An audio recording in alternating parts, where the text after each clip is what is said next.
abarundi n'abanyisirayeli barasa kabisa n'ubwiyorobetse. Abafarisayo ngaha mu Burundi bariho bigeza nk'abafarisayo neza kuri Yesu kandi je niko tuzomufatirako. Ndabaramukije mwese banywanyi bacu mubana natwe makuru n'ibiganiro dutambutsa kuri no chaîne yacu ari nayo yanyu ya YouTube Shiramatsiko TV. None n'umwanya makuru agezwe ko ari karagaruka ko cane irya nino ngaha mu gihugu c'u Burundi. Amakuru tugiye kugaruka ku makuru hambaye ariko aravugwa cane na makuru ateye ubwoba. Ngaha mu gihugu c'u Burundi ngo hariko harategurwa itembagazwa ry'ubutegetsi bwa President Evariste Ndayishimiye. Kuri ubu ngubu President Evariste Ndayishimiye yatwawe n'ishavu ahejeje kumenya ibiriko birategurwa. Muri kano kanya turaza kubabwira ukugene abapolisi bashika 100 kuri ubu ngubu bahinduwe aho bakoreraga. No kuvuga ko bungururijwe gukorera ahandi. No kubera iki bungurujwe turaza kubabwira ivyabaye kuri abapolisi ni nyuma y'ipfungwa ry'intwazangabo 4 zo mu ntara ya Kayanza. Mu gipolisi harimwo urongoye igipolisi muri iyo ntara. Abapolisi barenga 100 bo muri iyo ntara kuri ubu ngubu bungurijwe gukorera ahandi. Muri ano makuru turaza kubabwira abo bapolisi bashika 100 kubera iki bungururijwe hehe, mu gihe hagize iminsi haravugwa amakuru avuga ku kugene hari abapolisi ndetse n'abandi bategetsi bakomeye cane baba bakora urudandazwa rwa magendo rw'igitoro. Ngo urwo rudandazwa rukaba rukorwa ngo no mu gihe ngo hari ibitoro bikurwa ku masitasiyo y'igitoro bikajyanwa kugurishwa muri magendo, mu gihe ari ibitoro igihugu cyari cyararanguye. Ni mu gihe hagize imyaka irenga 5 igitoro carananiye President Evariste Ndayishimiye kuba yakironsa abanyagihugu ukuri kwamye. Ivyo President Evariste Ndayishimiye byose yagiye agerageza byaragiye biranka, ariko Ndayishimiye akagaruka avuga yuko hari abariko baramutobera kugira ngo abanyagihugu bagumuke baje mu barabara babone yuko Ndayishimiye yananiwe gutorera inyishu ibibazo bihanze Uburundi. Twagiye turakurikira amakuru avuga ukugene President Evariste Ndayishimiye yabandanije kwidoga yuko hari abategetsi benshi ngaha mu gihugu c'u Burundi bananiza ingingo ziwe kugira ngo abanyagihugu baje mu barabara bavuge yuko Ndayishimiye kuri ubu ngubu yananiwe no gutunganya igihugu. Ku muzo wa mbere President Evariste Ndayishimiye yabogoje General Guillaume Bunyoni yahoze ari umushikiranganje we wa mbere, anamwagiriza kuba ari we atuma ubutunzi bw'igihugu bupfa. Kuri ubu ngubu General Guillaume Bunyoni aragize igihe kinini apfunzwe, amagara yiwe ntago yifashe neza, ariko n'ubundi ikibazo cy'igitoro ndetse n'ubusuma byabandanije kuba ndanse ngaha mu gihugu c'u Burundi. Aho Ndayishimiye yiketse yuko Ndayishimiye Bunyoni n'ubundi atari kwifatanya umugambi wenyine wo gutembagaza ubutegetsi bwiwe, ko hari n'abandi binyegeje mu butegetsi bwa Ndayishimiye baba bari bafitanye uwo mugambi na General Guillaume Bunyoni. Ariko Ndayishimiye aheza afata ingingo yo kugenda gake gake afata ingingo kuri abo bose, agenda arabafatisha gake gake. Kuri ubu ngubu ibintu byajeje kuyangara. Ndayishimiye yakaze cane. Kuri ubu ngubu hari umukwabo uriko uraba mu gipolisi ndetse no mu bandi bategetsi bakomeye cane. Aho Ndayishimiye yavuze yuko nk'abategetsi bakomeye cane bafise amavewiti batababona batonze ku masitasiyo y'igitoro, kuko bafise ububiko bwabo bw'igitoro baba bakurako igitoro. Muri kano kanya rero tugiye kugaruka ku makuru ariko aragaruka ko cane. Shabani Nimubona yafatanywe amaritiro 198. Uyu Shabani Nimubona twutse yuko ari umushinga amateka wa CNDD-FDD, akaba yarahoze akuriye n'imbonerakure. Uyu nyine bivugwa yuko afitanye umubano ukomeye cane na Reveriyano Ndikuriyo, akaba ari nawe nyine wamushikije mu kibanza c'umushinga amateka, mu gihe bizwi yuko ari inkandagira bitabo atigeze yiga n'amashure ngaheze.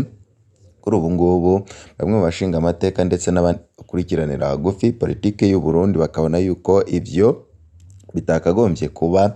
Dosiye ya Shabani Nimubona nawe nyine turaza kuyigaruka ko turebe n'ubwoba bukomeye cane President Evariste Ndayishimiye ariko aratera bamwe muri abo bose nyine bahora bakorana n'abo bashaka gutembagaza ubutegetsi bwiwe.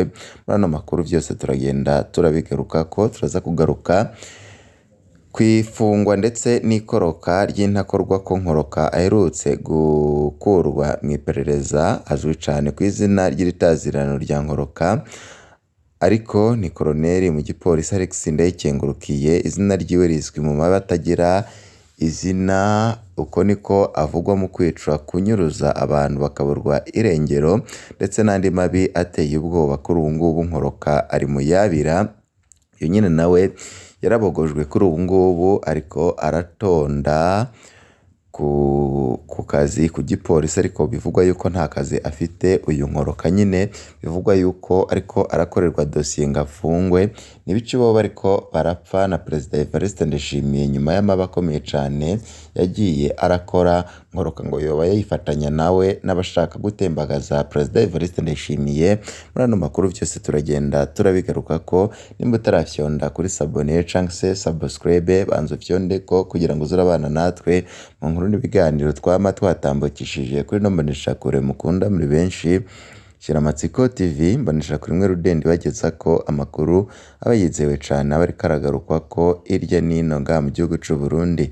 Makuru tuba twatoje amasoko yacu atandukanye akora irya nino mu mutekano, mukarabira hamwe amakuru aba ariko aravugwamwo mu gisata c'ubutunzi, muri politike ndetse no mu bindi bisata bitandukanye.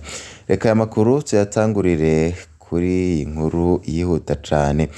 Indakorwa ko Nkoroka iherutse gukurwa mu iperereza, izwi cyane ku izina ry'iritazirano rya Nkoroka, ariko ni koroneri mu gipolisi Alex Ndayikengurukiye. Izina ryiwe rizwi mu mabi atagira uko avugwa: kwica, kunyuruza abantu bakaburwa irengero ryabo, kuboreza igufa abafungiwe mu busho bw'iperereza, kunyaga amatungo y'abantu. Kuva muri 2015 izina rya Nkoroka aho vuga ngo aheze amaraporo ryanditswemo canke inshuro ryavuzwe mu makuru ya RPA na radiyo Inzamba. Nkoroka niwe yarongoye kenshi imirwi y'iperereza yabigiye gufata abantu, abatari bake bahavuye bicwa, abandi baraburwa irengero. Nkoroka yaramaze igihe kitari gito ariwe aha amategeko abatwara iperereza mu ntara, gutyo agira uruhara mu mabi yakorewe no mu ntara hagati mu gihugu. Umuntu wenyine bahoze bahiganwa mu mabi yari Joseph Mathias Niyonzima batazira Kazungu. Aho Perezida Ndayishimiye aziye ku butegetsi muri 2020, Nkoroka yagumye akomeye, Kazungu arakoroka cyane, mbere bahinduka abakeba. Tubitse yuko nyine Nkoroka yabaye umwizigirwa akomeye cyane wa Perezida Evariste Ndayishimiye, ariko ngo Ndayishimiye atazi ko Nkoroka yoba akorana n'abandi batari Ndayishimiye. Amasoko yacu menshi cyane aremeza ko Nkoroka aherutse gukurwa mu iperereza, mbere ko yatswe no gupfungwa yaciye asubizwa mu gipolisi, ariko nanone ngo dosiye yiwe ikaba ariko irigwa ko. Amakuru dufise avuga ko Nkoroka atonda mu bugenduzi bukuru bw'igipolisi, ariko ko atamabanga ahafise. Turacatohoza icaha Nkoroka yoba yarakoreye iperereza ku buryo yirukanwa. Inkuru tuzoyigaruka ko, ariko amakuru tutariko turaronkera ivyemezo bikomeye navuga yuko Nkoroka yoba agira ngo apfungwe, kuko ivyo ariko aragirizwa ari ibintu bikomeye cyane, harimwo no kugambanira umukuru w'igihugu c'u Burundi Perezida Evariste Ndayishimiye. Nkoroka yoba yarahoze akorana na General Alain Guillaume Bunyoni. Mu makuru turibuze kugaruka kuri iyo nkuru, turaza kubigaruka ko mu gipolisi Nkoroka babwire yuko asanzeyo uwo bakoranye amabi atari make. General Major Emmanuel Ndayiziga asigaye ari icegera c'umukuru w'igihugu c'u Burundi. Kumbure uyu niwe azokwibuka ububisha basangiye agire ico amuzeza. Koroneri Alex Ndayikengurukiye batazira Nkoroka avuka muri komine Ruhororo yahora mu ntara ya Ngozi yahora, nkuko nyine amasoko yacu abigaragaza. Uko twari twabibabwiye, ibintu ntabwo vyoroshe ngaha mu gihugu c'u Burundi, abariko barategura kwikurako Perezida Evariste Ndayishimiye kuri ubu ngubu nawe nyine ntaboroheye. Twari twababwiye amakuru ajanye ngo n'abategetsi harimwo abapolisi, intwazangabo zikomeye ndetse n'abandi barwizatunga baba bariko barategura kwikurako Perezida Evariste Ndayishimiye bivanye n'uko ngo yabasibiye amayira, aho Ndayishimiye avuga yuko abizi neza yuko bavuga ko yaba yabubikiye isahani. Kuri ubu ngubu rero ibintu ntago vyifashe, umukwabo uriko urakorwa uteye ubwoba. Abapolisi benshi bo mu Kayanza bungururijwe gukorera ahandi. No kubera iki bungurujwe? Inyuma y'ifungwa ry'intwazangabo 4 zo mu ntara ya Kayanza mu gipolisi harimwo urongoye igipolisi muri iyo ntara, abapolisi barenga 100 bo muri iyo ntara bungururijwe gukorera mu ntara ya Bururi. Abo mu ntara ya Bururi nabo batwawe mu Kayanza kuko biri mu ikete ryatewe ko umukono n'umugenduzi mukuru w'igipolisi General Major de Police Joseph Ninteretse kuri uno wa mbere ku igenekerezo rya 23 z'ukwa kabiri umwaka wa 2026. Amakuru yadushikiye yemeza ko abo bapolisi bo mu Kayanza bagirijwe kurya ibiturire biva mu butare no mu rundi rudandazwa rw'amagendo rukorerwa aho mu Kayanza, harimwo urudandazwa rw'igitoro kigize igihe kinini cane carabaye umuzi w'ibuye ngaha mu gihugu c'u Burundi. Ngo abariko barakora urwo rudandazwa no kugira ngo babandanye kuburisha igitoro, maze abanyagihugu babone yuko Ndayishimiye yananiwe kubona bamwe mu bategetsi canke mu banyagihugu badandaza igitoro kuri kwamye, mu gihe leta yananiwe gutorera inyishu igitoro c'amagendo nyine kikagurishwa ku mafaranga y'umurengera, mu gihe abanyagihugu bari bizeye yuko leta ari igomba kubatunganiriza, gutyo babone yuko Ndayishimiye yananiwe. Bamwe muri aba bapolisi bavuga ko bari mu kababaro kuko bisanze kuri izo ntonde batazi na kimwe muri ivyo biturire, bashikiriza ko baguye mu mporera nyabune hari kunguruzwa uwuzwi canke yagiriwe ivyo biturire nk'uko abapolisi babivuga. Ariko nanone idosiye akaba ari dosiye ikomeye cane. Ku batarekurikiye inkuru twabahaye ifungwa rya komiseri provinciale ya Kayanza n'izindi ntwazangabo, reka tuyigaruke ko nayo kuko twabishikirije ejo hari hahise. Uno munsi turagaruka ku ifungwa ry'intwazangabo 4 n'abandi bapolisi bato bato. Ifungwa twavuga ko ridasanzwe kuko bitari bimenyerewe ko intwazangabo nk'izo zose zifatirwa rimwe zigapfungwa. Aha tubanze duhere kuwo twokwita kizigenza muri izo ntwazangabo, Colonel de Police Pascal Nshimirimana asanzwe ari we aramutswe igipolisi mu ntara ya Kayanza. Apfunganywe n'abapolisi 2 basanzwe bamugendanira aho bita muri agent de transmission. Intwazangabo ifungwa ni komiseri Komenari Kabarore, Colonel de Police Majambere Gaye Pascal, undi ni komiseri Komenari Kayanza yitwa Colonel de Police Ngendanzi Emmanuel Batazira Mukike. Uwa nyuma ni Capitaine de Police Xavier asanzwe ari Chief de Poste Paramirundi. Abo bose bapfungiwe rimwe hirya y'ejo ku igenekerezo rya 20 z'ukwezi kwa kabiri mwaka wa 2026. Muti bafashwe gute? Ku igenekerezo rya 19 z'ukwezi kwa kabiri mwaka wa 2026 tubitse yuko izo ntwazangabo zose zahamagariwe rimwe kuri telefoni mu bugenduzi bukuru bw'igipolisi Bujumbura, Inspection Generale de la Police, zitegekwa kumanuka i Bujumbura ziri mu mwambaro usanzwe. Mu ijambo rimwe izo ntwazangabo zabwiwe ko zikura umwambaro w'akazi hama zikitaba muri Inspection Generale de la Police. Zaramanutse zishitseho mu masaha y'imbere y'umutaga, zurumvirizwa mu kanya gato baca barazishorera mu gasho k'iperereza ku cyicaro gikuru i Bujumbura. Komiseri Provinciale Pascal Nshimirimana niwe yaciye apfungwa na ba agent de transmission biwe babiri, abandi bapolisi babaherekeje babwiwe gusubira ruguru ku kazi. None bagirizwa iki niki catumye bafungwa? Bose bariko babazwa ku rudandazo rwa magendu bakora, harimwo n'ubutare bwa koruta ndetse n'ibitoro.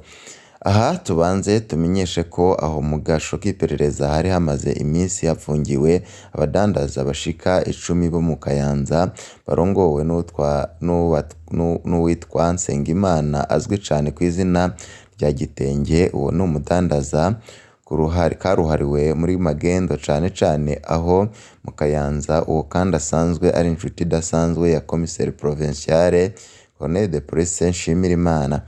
Byakurikiranye gute? Twamaze kuvuga ko uwo mudandaza Gitenge asanzwe akora urudandazo rwa magendo mu kwinjiza ibitoro bivuye hanze n'inzoga bita Mutsingi na Skol biva mu gihugu cy'ububanyi cy'u Rwanda. Hejuru y'ivyo, uwo mudandaza Gitenge asanzwe afise ikirombwe cukuramwo ubutare bwo mu bwoko bwa koruta ku mutumba Ruhinga, hepfo y'ahahoze komine Kabarore. Ico kirombwe rero bisanzwe bizwi ko agisangiye na Commissaire Provinciale Pascal Nshimirimana. Babagiriza rero ko urwo butare bwose buva muri ico kirombwe basangiye buca bushorwa mu kinyegero bugatwarwa mu gihugu cy'ububanyi cy'u Rwanda. Muri urwo rudandazo rwabo, umwe Gitenge uwo yinjiza ivyo vya magendo niko asohokana ubwo butare. Aho rero abarongoye igipolisi muri komisariya ya Kayanza, komisariya ya Kabarore n'umwe Chief de Poste Mparamirundi nibo bacira inzira urwo rudandazwa, kuko ata mupolisi n'umwe yopfa yarafashe ikintu ca Gitenge mw'ibarabara. Umwe wese muri izo ntwazangabo yari yandikiwe amafaranga angana n'imiliyoni 8 buri kwezi yahabwa muri rwa rudandazwa. Aha vyemezwa ko n'abapolisi bigeze gufata ibidandazwa vya Gitenge batigeze boroherwa, kuko baca bahanwa na Commissaire Pascal Nshimirimana, baca bakurwa aho mu Kayanza bagatwarwa gukorera kure. Aha haravugwa nk'umupolisi yitwa Yves yigeze gufatanwa ibito 10 z'igitoro ca essence ka Gitenge. Uwo yarakubiswe na komiseri atako aca amurungika gukorera kure. Umupolisi yitwa Godefroid Batazira Kasongo yakuwe mu Kayanza arungirwa gukorera muri komine Rangobe. N'umupolisi kazi yitwa Tirampeba Odile yari yafashe imodoka Probox yuzuye ibinyobwa vya Skol bimanutse i Bujumbura. Ntiyorohewe kuko yaciye arungikwa gukorera i Bujumbura mu gihe yari afise urugo mu Kayanza. Abo bagiye igihano bahawe. None vyahavuye bimenyekana gute gushikaho izo ntwazangabo zifatwa? Urwo rudandazwa rumaze gukorwa mw'ibanga mw'iperereza byarabashikiye, baca batangura gukora amatohoza, baraheza bifatira Gitenge na bamwe mu badandaza baca batwarwa gupfungwa mw'iperereza. Bamaze gushika mw'iperereza niho baca batangura kumenagura amabanga yose y'ukuntu urwo rudandazwa rukorwa n'ukuntu bakorana n'izo ntwazangabo.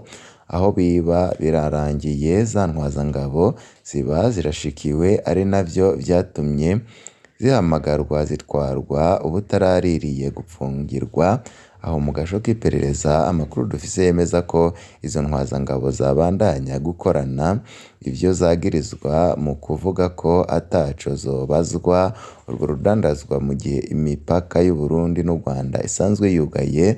Mu ncamake zivuga ko zibesherwa.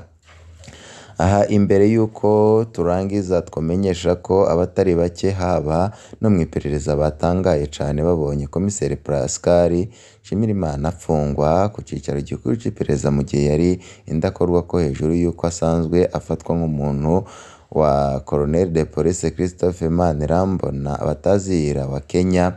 Uno munsi asanzwe ari icegera c'urongoye iperereza ku rwego rw'igihugu. Ivyo bituma bibaza nimba koko Commissaire Pascal Nshimirimana azohanwa canke azohava arekurwa, ivyo biri mu nkuru tuzobandanya gukurikiranira hagufi, ariko amakuru adushikira nuko iyi dosiye irimwo igitoro ndetse n'ubutare ndetse n'igiturire Perezida Evariste Ndayishimiye yahejeje kuyifatira mu minwe, kuko abashaka kumukura ku butegetsi arico bariko barakorerako. Makuru dufise nuko idosiye ya Shabani nimubona nawe yafatanywe igitoro iriko irakorwa ko amatohoza, kuko ngo ni dosiye igiye gushira hasi n'abandi bategetsi bakomeye cane, harimwo n'abategetsi bakomeye mu mugambwe CNDD FDD, harimwo na kizigenza wabo Reveriyano Ndikuriyo. Amakuru adushikira nuko Ndayishimiye kuri ubu ngubu yahisemo kugenda abafata gake gake, aho kuri ubu ngubu nyine abo bose bafashwe bariko barakorwa ko dosiye ikomeye cane. Umwanya n'umwanya mushobora kubona ibintu bitari byiteguwe bibaye nga mu gihugu c'u Burundi. Mu kandi kanya turaza kubabwira n'ibindi byinshi biriko biravugwa cane. Bibe byiza kuri mwese, nivyo ndabipfurije.